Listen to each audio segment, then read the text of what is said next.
Lipids represent a very diverse group of molecules. They're going to have some different structures to them, but the reason that they will all be lumped together in this one category is due to the fact that they have little or no affinity for water. Another way to say that would be to say that they are hydrophobic. This means they will not be soluble in water. They're not going to consist of true polymers, meaning we're not going to take the same little subunits and hook them together hundreds or thousands of times, not in the same fashion that we did with the polysaccharides. In some examples, though, we will take a couple types of molecules and hook them together a few times.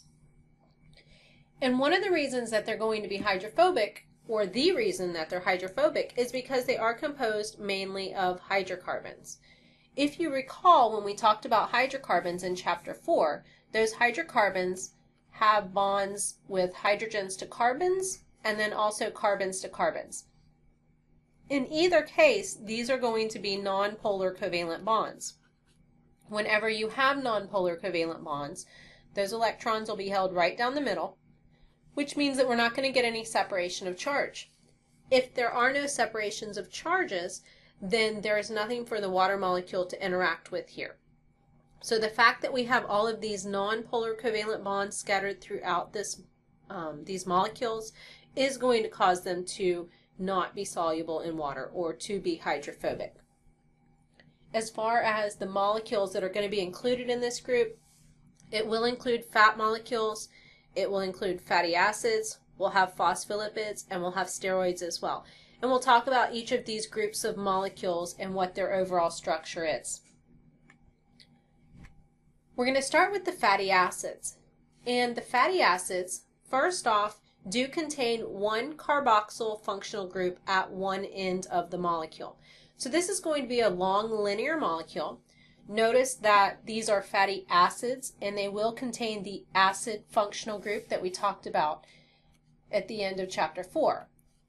If we draw our carboxyl group here, keep in mind that we said the hydrogen tends to fall off. So if this hydrogen is removed or comes off of that carboxyl functional group, we are then increasing the hydrogen ion concentration in solution. So that's why this is acting as an acid. So if we begin to draw our fatty acid down here, we are going to have a carboxyl functional group at one end of the molecule. In addition to that, we're also going to have a very long hydrocarbon tail. So this means that we're going to have a stretch of carbons. It is going to be quite long. So generally speaking, this is a minimum of 16 carbons long. I'm not going to draw all of them. It could be longer than 16. So a long linear stretch of carbon atoms, and then these carbon atoms will be surrounded by enough hydrogens to give them their 4 covalent bonds.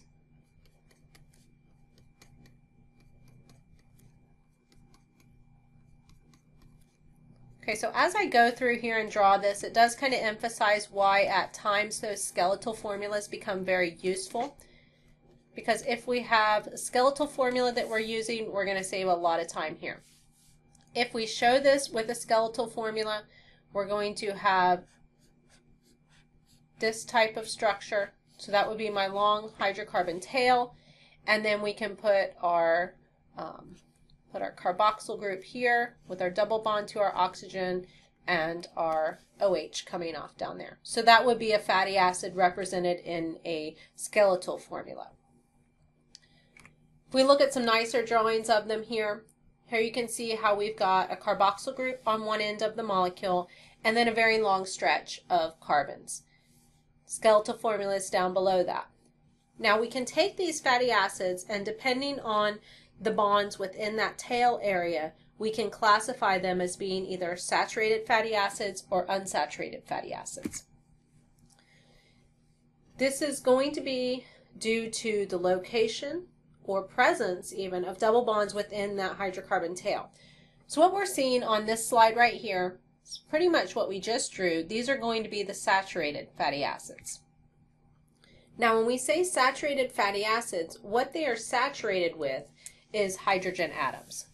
So they're saturated because they contain the maximum number of hydrogen atoms possible on that tail.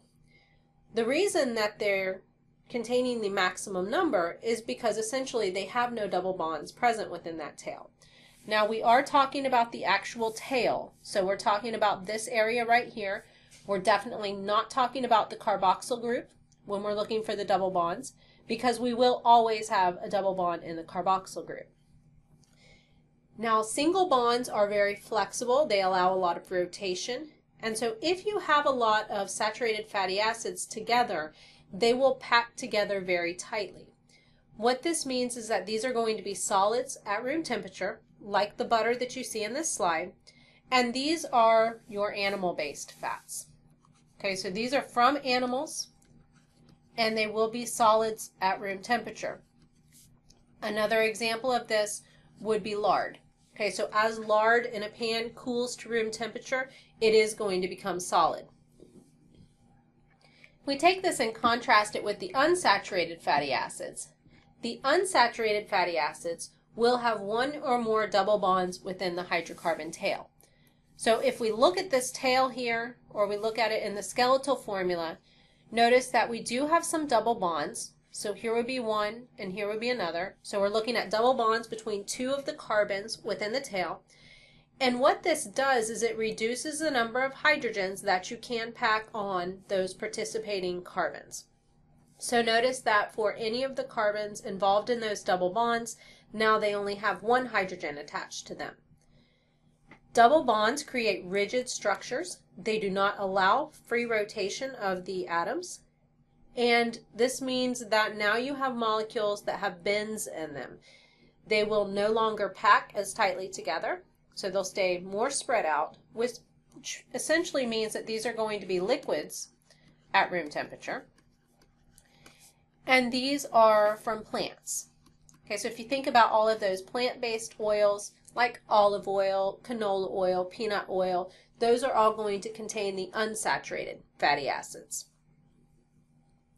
So the structure of the fatty acids is that they will have a carboxyl group on the end, and then they're going to have a long hydrocarbon tail, which may or may not have some double bonds within it. Depending on the presence of those double bonds, we can then classify them as either saturated or unsaturated fatty acids. The next type of lipid that we're going to introduce is constructed from fatty acids. So these are going to be called fat molecules. They can also be called triacylglycerols, or they can be called triglycerides. I tend to like that last one, the triglycerides, because it is pretty descriptive of the structure of this molecule. It is going to be made from a new molecule that we haven't looked at yet, which is called a glycerol. This glycerol is a very small, it's a 3-carbon molecule that contains 3 hydroxyl groups on it. And this glycerol is going to form the backbone of this triglyceride that we're going to make. We're going to take basically 3 fatty acids and we're going to attach them onto the glycerol. We're going to attach one at each one of the hydroxyl groups with a dehydration reaction. So in this slide, we're just seeing the very first one be attached. So we're going to back this fatty acid up so that we have the carboxyl group come close to the hydroxyl group. The hydrogen from the hydroxyl group will be removed, and the hydroxyl group, or the OH on the carboxyl group, will be removed, and we'll get one water molecule come off, and then we will get our fatty acid attached to the glycerol backbone. Now we're going to do this 3 times. We're going to attach another one right here and another one right here. So this means that to construct one of these requires 3 dehydration reactions. Once you do have them constructed, you will have a pretty large molecule. So if we look at them in this slide here, we've got a short little glycerol backbone over here. Keep in mind each one of these points is representing a carbon. And right here would be where we made our linkages with the dehydration reaction. These linkages do have a name. They're called ester linkages. And we have 3 long fatty acid tails coming off of this backbone now. Now, in the first one that we see on this slide, we see 3 of the exact same fatty acids that got attached to that backbone. It may be 3 of the exact same fatty acids. It can very well be 3 different fatty acids. So that's what we see in the bottom example. In the bottom example, we have fatty acids of different lengths and with different degrees of saturation. So notice that the top fatty acid is saturated. The middle one would be what we call monounsaturated, and then the second one, or the last one, would be the polyunsaturated. Notice that the vast majority of this molecule is going to be hydrocarbons. There are a few polar covalent bonds over near the linkages, but it really is just a few. We're certainly not going to be able to cover the surface of this molecule with a hydration shell, not the way that we could with the carbohydrates. If we go back to this picture that we looked at before, this molecule in A is representing a triglyceride. Notice that this one, we've got that short glycerol backbone, which would be this structure over here. Here we've got those ester linkages, so 3 of the ester linkages and 3 hydrocarbon tails coming off of this molecule. We can call it a triglyceride. You could also call it a fat molecule or a triacylglycerol. If we look for the fatty acids, K does represent a fatty acid. K is going to be a saturated fatty acid. Notice with this one, you've got your carboxyl group over here on this end, and then we have this long hydrocarbon tail. It is going to be saturated because we do not have any double bonds in that tail. We could also say that this is going to be an animal-based fatty acid, and it is going to be solid at room temperature. The next one, or another one to look at, would be F here. F is going to be also a saturated fatty acid. This one, we're showing the carboxyl group condensed a bit. It's being written as COOH, so that is a simplified way to write the carboxyl group. And we can still see that we do have this long hydrocarbon tail with no double bonds in it. Q would be another fatty acid. In this case, we're seeing an unsaturated fatty acid. It is unsaturated because of the presence of all of these double bonds. This one would technically be called a polyunsaturated fatty acid. And this would be one that you would find in plants. And it would be a liquid at room temperature because those double bonds are going to prevent the molecules from packing too close together. Now, H, some students do pick H out as a fatty acid. It does have the carboxyl group on the end, but this hydrocarbon tail right here is really much too short to throw it into the fatty acid group. So with the fatty acids, we're generally looking for a hydrocarbon tail that is a minimum of 16 carbons long. So on your exam, you would certainly not see a fatty acid that's going to be that short. Notice that if we look at O, O is not going to be a fatty acid either. O should jump out as a hydrocarbon. Notice the difference. It is completely hydrogen and carbon. It does not have that carboxyl group on the end of it. Now, all of those that we just pointed out would fall into that lipid category. If we move on to talk about another group of lipids, these are going to be the phospholipids. Phospholipids are something that we talk about a bit in biology because they are a major component of cell membranes. In fact, these are really the structural part of the cell membrane, or what holds it all together. They provide the support for the functional components. So if we do look at the structure of a phospholipid, it is going to be very similar to the triglyceride because it is going to have one glycerol molecule that is making up the little backbone. It will have 2 fatty acids attached. And now in the third position, rather than having a third fatty acid, we're going to have a phosphate group instead. So just to review, this is what the phosphate group looks like. It does have a phosphorus in the middle surrounded by 4 oxygens.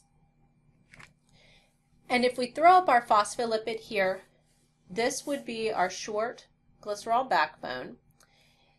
And then we can see that here we've got two ester linkages, which would have been formed by dehydration reactions with two fatty acids. Notice in this example that we can have different fatty acids attached onto our phospholipid. And then where we would have had the third fatty acid attached, we're going to have this phosphate group instead. Attached to the phosphate group, you may or may not have something else there. Now, the presence of the phosphate group there on this glycerol backbone is going to provide quite a bit more surface area for the water molecules to interact with. So we do end up with one end of the molecule, which is shaded in gray here, which is hydrophilic, and we tend to call that the hydrophilic head group. And then you do have the two hydrophobic tails, which came from the fatty acids, that hang up off the other side. So we have a molecule that has two distinctly different ends to it, one hydrophobic head area and one hydrophobic tail area. This leads us to the term amphipathic. Phospholipids are considered amphipathic molecules, which goes along with the fact they've got two different sides to them. They've got one side that is hydrophobic and one side that is hydrophilic. Now, if we look at how these are going to assemble together to compose a membrane, all cell membranes, regardless of the cell type and where you happen to find them inside the cell, they will be composed of a phospholipid bilayer. What that means is that we're going to have two layers of phospholipids, and this is a three-dimensional structure here, but those layers are going to be oriented so that all of those fatty acid tails are on the inside of the membrane, in here, shown in yellow, and the hydrophilic head groups are going to be on the outside of the membrane. So this is going to keep the interior of the membrane hydrophobic. It is going to exclude water, and the two outsides of the membrane are going to be hydrophilic, which is what will be exposed to the water that's inside the cell and then also the water that's surrounding the cell. Now, if we look at just some variation in phospholipids, the very first one that we see here is showing us an example where you don't have anything attached to that phosphate group. That would be as simple as they come. And then you can have structures attached to it. A lot of times these extra groups that are attached to the phosphate do have some nitrogen in them, but not always. And notice that they can be composed of entire ring structures attached to the phosphate group. In all cases, you have a short glycerol backbone that has two fatty acid tails coming off of it, and then you also have a phosphate group there. One end of the molecule will be hydrophilic, and the other end will have the hydrophobic tails. If we look at the last group of lipids that we're going to talk about in this chapter, these are the steroids. The steroids have a very unique structure. They look quite different from the other lipids that we've looked at, and that's because they have four rings that are going to be fused together in the fashion that you see on this slide. Three of the rings that are stuck together will be hexagons, and one of the rings is going to be a pentagon. As far as examples of steroids, cholesterol is a good example, cortisol, reproductive hormones like testosterone and estradiol as well. If we look at some examples of steroids on this slide, you can see that all of these do have that four-ring structure, and then they have variations on that. So there may be double bonds inside those rings, and there may certainly be things coming off of the rings. Hydrocarbons coming off of the rings like we see in this example right here, or they could have functional groups coming off, such as this would be a carbonyl group. Here we would have a hydroxyl group and methyl groups, although we didn't talk about methyl groups. Make sure you can recognize the structure of the steroids. And again, with the steroids, we're looking for 3 hexagons and 1 pentagon all fused together. If we go back to this slide, there is one steroid on here. This steroid is going to be M. Notice that with M, we do have the 3 hexagons, and then we have the 1 pentagon over here that's attached. There can very well be double bonds in there, and there can certainly be functional groups attached to these rings, but we do need to have those 4 fused rings to make up the foundation of our steroids. So that's all of the lipid groups. You want to understand what the different groups of lipids are. So the fatty acids, the triglycerides, the phospholipids, and then also the steroids. And you want to be able to recognize their structures. Know that as a group, they're all going to be hydrophobic, and that is due to the fact that they are composed primarily of non-polar covalent bonds due to the fact that they're composed primarily of hydrocarbons.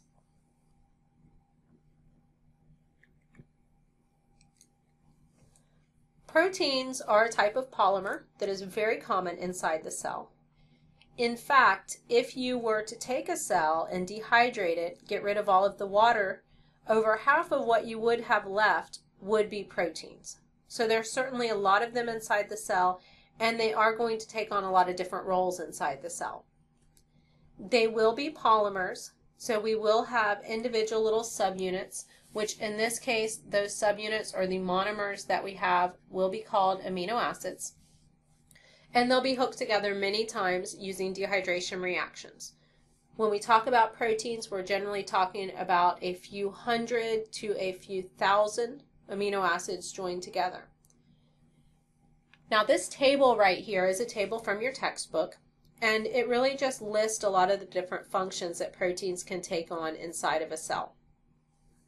This is not an exhaustive list by any means, and proteins are really the working molecules inside the cell. So if you can think of a function that needs to take place inside the cell, there is likely some protein that's going to be doing that.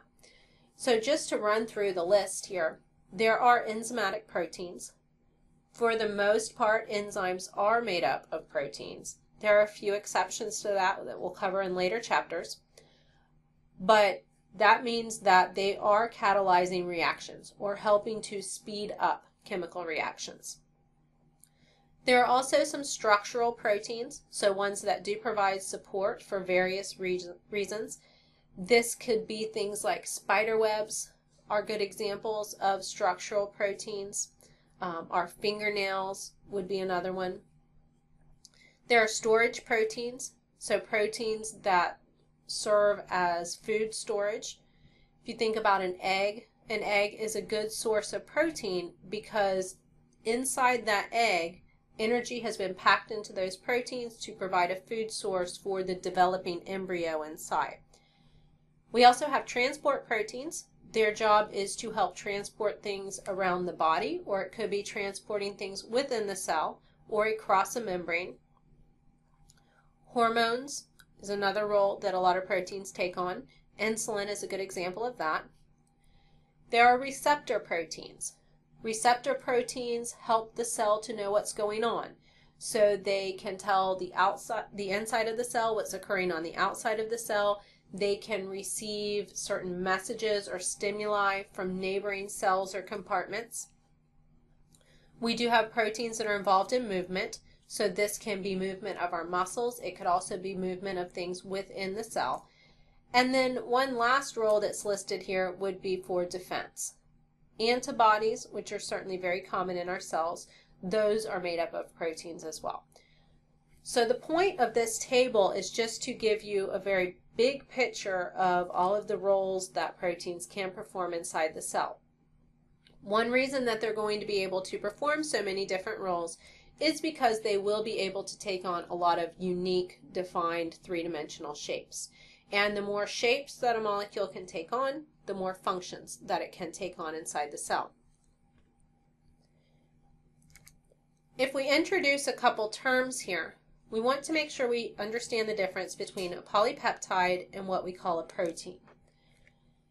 A polypeptide is a polymer of amino acids. So it is just that. It is once we have taken the amino acids and we have joined them together with dehydration reactions. It is a long chain. It does not have a defined shape to it.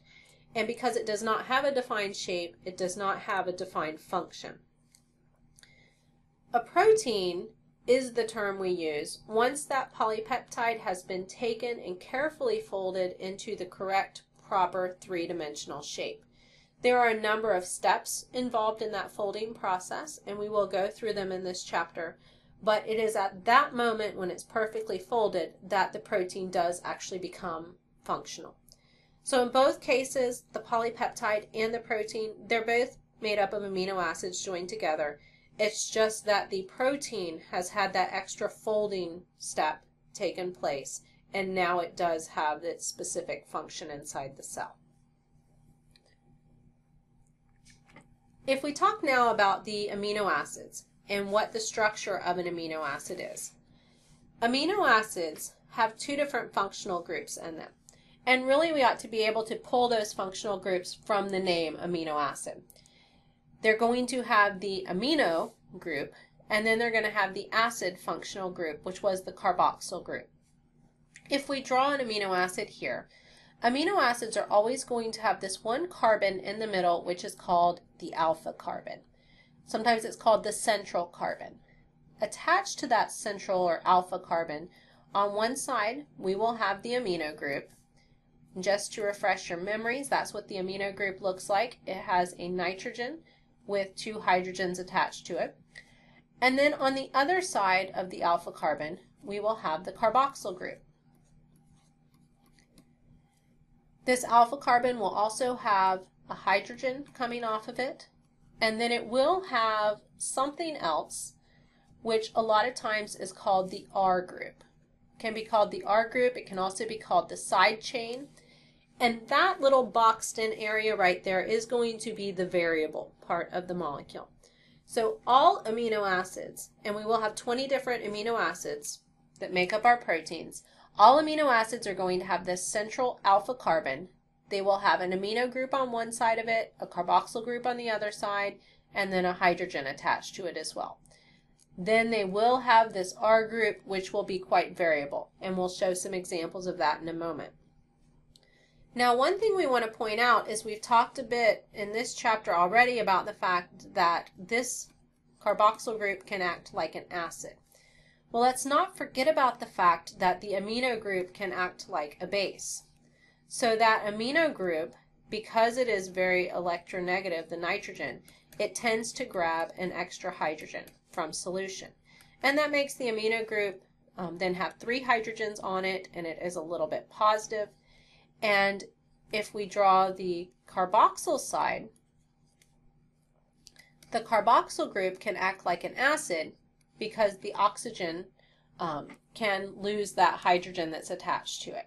So in that case, it then has a negative charge on it. So here we have a different way that we can write the amino acids. So they may be written such that the amino side has an extra hydrogen on it, or the carboxyl side is actually missing the hydrogen. Amino acids can also be called amphipathic molecules because in this case they've got one side that is a base and one side that is an acid. So they've got two distinctly different ends on them. If we look at examples of amino acids, again, what's different about them will be what's in that R position. So the R groups are shown in white on this slide, and all of the amino acids on this slide are grouped together in what we call the nonpolar category. And that's because they do have side chains that are nonpolar. Notice that they can be as simple as just a hydrogen, or they can be fairly large and elaborate ring structures like we see over here. We can also have amino acids that do have polar side groups, so that's what we're seeing on here. And then we also have some that have charged side groups. So here we see some that have some carboxyl groups or amino groups in them that do provide them with a little bit of a charge. Notice that all of the amino acids that we have shown, this portion at the bottom is exactly the same. That's what we really ought to be looking for when we're trying to identify amino acids. What's in the white on these slides can vary. So you don't need to memorize any of these specific amino acids, but if we saw a picture of an amino acid, we would want to be able to recognize it. If we go back to the slide that we've been looking at, we do have a number of amino acids on here. The first one to point out would be C. If we look up here at C, this would be the alpha carbon right here in the middle. Here would be our amino group. Here would be our carboxyl group. And then this CH3 is going to be the side chain, or the R group. So that's a fairly small amino acid. As another example of an amino acid, we have D. In D, this carbon would be the alpha carbon. Notice this hydrogen written right next to it. You could also take that and point it downward. Here is our amino group. Here would be our carboxyl group. This whole structure right here would be your side chain. And then in E, it's very similar. Here we have our alpha carbon, amino, carboxyl, and then we just have a slightly larger R group there. Those are all of the amino acids that we have drawn on this particular slide. Make sure that when we're looking for amino acids, we look for the presence of a carbon that has an amino group and a carboxyl group attached to it.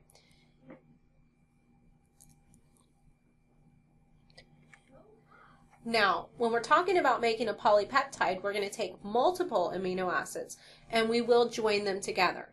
They will be joined together by peptide bonds, so similar to the way that we joined together the carbohydrates earlier, the monosaccharides. And if we look right here, in this first example, what's shaded in purple would be what we call the backbone of the molecule. And it is the backbone of the molecule that's going to be involved in the actual peptide bond formation. So we're going to, if we just look at this part right here, here would be our alpha carbon. Here would be the alpha carbon of this one. We're going to take the carboxyl group of 1, which we see right here, and it is going to line up with the amino group of the next one. The hydroxyl or the OH part of the carboxyl group will be removed, and a hydrogen will be removed from the amino group, and those will leave as water. Once we do that, the carbon will become attached to that nitrogen, and that right there is what we call the peptide bond. So in this example, we have two different peptide bonds being shown here. Now we've got 3 amino acids that have been joined together. And notice that when we join 3 amino acids together, the side chains, which are these portions right here, they are not involved whatsoever in the peptide bond formation. They will just be sticking out to the side. The parts that are involved in the peptide bond formation would be the carboxyl of one amino acid to the amino group of the next amino acid. If we join together 3 amino acids, as we have here, then that would require removal of 2 water molecules. Notice also when we join together amino acids that we're going to end up with one end of the molecule that has an amino group. That is what we tend to call the amino terminus or the N-terminus. And we're going to get one end that has the carboxyl group on it. And that's what we call the carboxyl end or the C-terminus. No matter how many amino acids we end up joining together, whether it be 2,000, there will always be one end that has an amino group and another end that has the carboxyl group. In this slide, we're seeing 4 different amino acids joined together. Notice that when we join together 4, we will be running 3 dehydration reactions or forming 3 peptide bonds. What is shaded in gray here represents that backbone that we introduced earlier. Notice that one end of the molecule has an amino group, the other end has a carboxyl group. The side chains, which are colored in this case pink and blue, those are simply hanging out to the side. Now we have 20 different amino acids to choose from inside the cell. So various proteins will be made up of a different assortment of those particular 20 amino acids. Now, not only can we run dehydration reactions and actually put together a polypeptide, but we could also run the hydrolysis reactions and take them back apart.